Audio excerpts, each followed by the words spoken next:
good? Yeah, we're good. Appreciate it.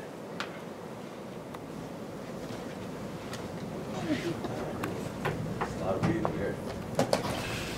Just say hi to him, welcome him, and we'll get going. It's like a saber brother guy. Kinda. All right, well, you know, guys, the team's looking very good. You know, I've been seeing them, you know, doing their running, their conditioning. You know, we have some guys injured. We want to talk about the injuries. You know, we have some guys injured. I think the most important guys we need to talk about is, you know, the whole line. You know, we got Landon Dickerson. You know, I think he's a little shaken up. You know, after the last game that we've had. You know, we have a tremendous amount of guys that are injured at this point, but you know, it's what you expect. You know, moving towards the end of the season. So, if there's any questions, We'll get to you, Charlie. Just what have you thought about all the outpour support you've gotten since the surgery? I know you've got a lot of cards and things like that. Yeah, man, it's been awesome. You know, it's been people from all over the world that have you know, sent us letters. You know, there's people from London, Singapore, people from Australia, New Zealand, you know, all the way to Hawaii, and then got some letters from Japan. So, you know, it's not just, you know, fans that are, you know, watching us play football, but just, I guess, everyone outside of the SEC. You know, I've had a lot of head coaches from, you know, teams that we've played get in contact with, you know, us too, and wishing us well. So it's been really awesome. Kurt. First of all, Tua, thanks for coming today. Two quick ones, really. One, are you considering any options other than the two obvious options for your future? And what conversations have you had with Coach Saban about that? Yeah, well, you know, I've had conversations with Coach Saban, and you know, kind of what I said the last time, you know, on TV with Kirk Herbstreit, it's pretty much the same thing Coach Saban told me, and you know, those are the two things that I felt I needed to take into consideration. You know, and it's something I still need to sit down and talk to about with my family. I haven't really had that opportunity because of the rehab that I need to go through, and then I'm still trying to finish up my school year. So. Stay right here with Michael. First off, did you have a timetable for when you want to make that decision? I don't. That's a good question. I don't. I've said this before. You know, the decision could be tomorrow. The decision could be, you know, on the 20th, when the deadline is. So, anytime between that, I'll end up making my decision. Secondly, when the injury occurred, did you realize how serious it was in the moment? Did you realize how bad it hurt you were? Yeah, I didn't. I couldn't comprehend anything. I had a concussion at the same time while I was on the ground, and I think my body was just in such a traumatic state that I couldn't really feel too much. I just know that, well, from what I can remember, with every little movement I made, you know, on the ground, you know, I was hurting. That's all I could remember. Matt? Wait for two questions for you too. First of all, whether it's here or NFL, is your plan and expectation to play football this coming season, next season? Yeah, I mean, I want to play anytime. You know, I've played hurt many times, you know, over the course of, 2 years that I've been the starter here. You know, but I'd like to say this is just a totally different situation. This is a unique situation. You know, this isn't something that I can rush. You know, if I want to play to my full potential, I know that I can't just come back and play on it as if it were my ankle.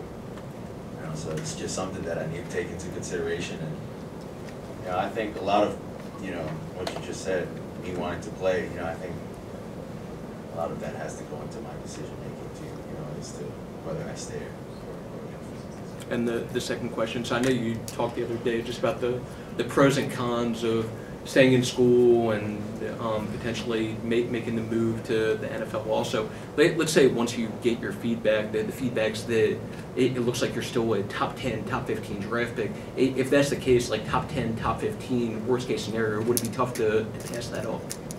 Yeah, I think that'd be tough to pass up. But I think there's a lot more to it than that in some aspects. I don't want to say too much, because I guess what me and my family talk about. Kind of want it to be just with me and my family, so that's all I can say about that. Alex? You mentioned just kind of the uncertainty, even with your condition right now. The doctors, they don't know yet whether or not what your future holds. How difficult is that to kind of go through just not even knowing right now? Well, I firmly believe in the Bible, and the Bible says you walk by faith, not by sight. So that's pretty much what I'm holding on to. Just trust in the good Lord, and He's the best doctor for me, is what I believe in. And I believe that all these guys that I'm surrounded with, are athletic trainers. You got Jeff Allen, Ryan McNair, Jeremy Gazelle, all these other guys that are just very, very helpful, and who have been helpful to, with me in my rehabbing process throughout the years. I feel this is something that is bigger than me, and I feel like I'll still be able to come back, 100%, and be able to play to the capability that I might be able to play. John, did you have one? Here, questions? Mike over there.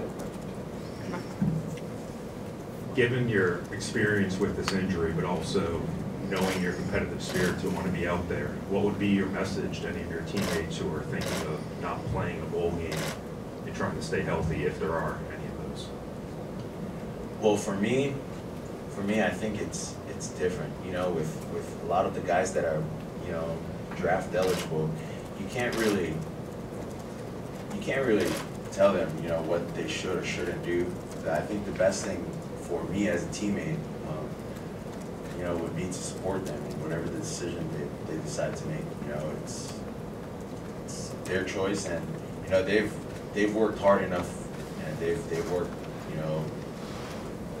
long enough to get to where they're at, in their life, and if they decide to not play, to sit out, I think that's a decision they need to sit down with coach and make. I think the best thing that I can do and the rest of our teammates can do is support them in that decision. Cecil? Real quickly, and you mentioned this the other day, but how tough watching from the sidelines on Saturday? What were your emotions? Yeah, well, it's really tough being able to watch your guys go out there and play and not be able to do anything to help them. The only thing that I could do was just try to encourage them, but it hurts, But at the same time, we still had an opportunity to win the game. We've been brought back. I think Mac Jones did a tremendous job. He fought through adversity, and I think that was the biggest question for everyone. Is how would he do despite adversity? And I think he did a tremendous job. That's probably the only thing that I could have done is just support them. And I didn't go to practice that week, not just because I had to get done with rehab and whatnot, but it's pretty hard, playing with these guys for about 3 years, and then you get hurt, and you go to practice, and the only thing you can do is watch. You can't really do too much else. So, John? Yeah, had two for you too. First off, what is your rehab schedule like? How much are you able to do now, and how much time? yeah, well, we went to do our rehab. Well, we did our first rehab in Birmingham yesterday, and they're surprised with the amount of movement we could do with resistance, rotating the leg out, kind of bringing it back in against resistance, and then being able to lift the leg up. And then just when I come over here, to get treatment, they do ultrasounds, they just try to do everything they can to, get the blood circulating down there. And, just normal things that they would do if I injured my ankle. And regardless of timetable, how confident the doctor's been in what they said to you that you will play, that they believe you will play regardless of when, at your B-year-old stuff? Yeah, well, I don't think I'd say I'd be the same again, because there's like, metal in here now. I mean, I lose some, I guess, rotation inward, so I won't be able to twist it as much inward and whatnot, but I wouldn't need that as much. When you're running, you're usually always opening up your hip, right, or if it's left. So, with what the doctors have said, they said, they expect a full recovery, I'd be able to go out there and play football again at 100%. It's just won't be able to rotate it internally the same way. Chris, just a couple more. I'll get you there. Tony, next. No? Could you, oh, sorry. In terms of both the injury and then the decision, could you talk a little bit about people who have reached out to you and people that you've reached out to kind of pick their brains? Say that again, please. In terms of the injury, who you've been talking to? Well, I mean, I've been talking to my doctor. I've had the opportunity to talk to Bo Jackson. He gave me some insight. I'm not trying to rush the process. I'm trying to get back. People say that our situations are similar. Two totally different situations with our hips. And then I had the opportunity to talk to him at the game, before Auburn. It was a good conversation, about the same thing. And, just looking more so at the longevity of, playing, if I do make that decision. Couple more.